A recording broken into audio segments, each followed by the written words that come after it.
প্রার্থী। আজকে যে হালকা মনোরঞ্জন চালক শ্রমিক বোর্ড অনুযায়ী আমাদের কিছু বলেন।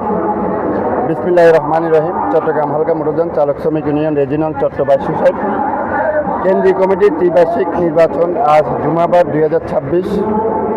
আমরা নির্বাচন সকাল থেকে সুষ্ঠুভাবে হতে যাচ্ছে। আমি একজন প্রার্থী। আমার চট্টগ্রাম শহরের 16টা থানার মধ্যে আমাদের 8টি থানা কমিটি অনুমোদন আছে। তার মধ্যে আমি কুলসি থানা কমিটির একজন সাধারণ সম্পাদক হিসেবে দায়িত্ব পালন করছিলাম।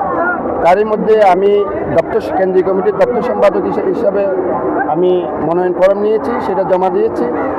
তারই পরিপ্রেক্ষিতে চট্টগ্রাম হালকা মোটরযান চালক শ্রমিক ইউনিয়নের প্রত্যেকটা থানা কমিটি, ইউনিট কমিটি, হোয়াটসঅ্যাপ কমিটির নেতৃবৃন্দরা, হোয়াটসঅ্যাপ গ্রুপের নেতৃবৃন্দরা, সদস্য ভাইয়েরা আমাকে যে আন্তরিকতা ভালোবাসা দেখিয়ে আমাকে বিনা প্রতিদ্বন্দ্বিতায় নির্বাচিত করেছেন, সেই জন্য আমি কুলসি থানা কমিটির পক্ষ থেকে সবাইকে সংগ্রামী শুভেচ্ছা ও অভিনন্দন জানাচ্ছি।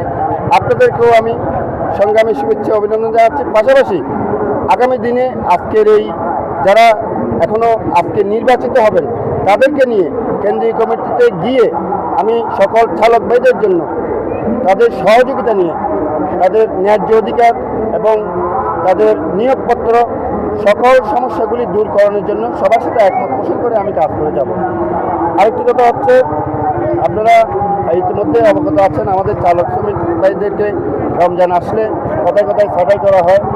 এই সমস্ত বিষয়গুলি নিয়ে আমরা যত দ্রুত সম্ভব যেখানে যাওয়া লাগে নিয়োগপত্রের জন্য, যে কোনো দপ্তরে যাওয়া লাগে, সেখানে আমাদের কেন্দ্রীয় কমিটি যারা নির্বাচিত হবেন তাদেরকে নিয়ে আমরা কাজ করে যাব। চালক সদস্য ভাইদেরকে সাথে নিয়ে একসাথে কাজ করে যাব। ধন্যবাদ আপনাদের সবাইকে।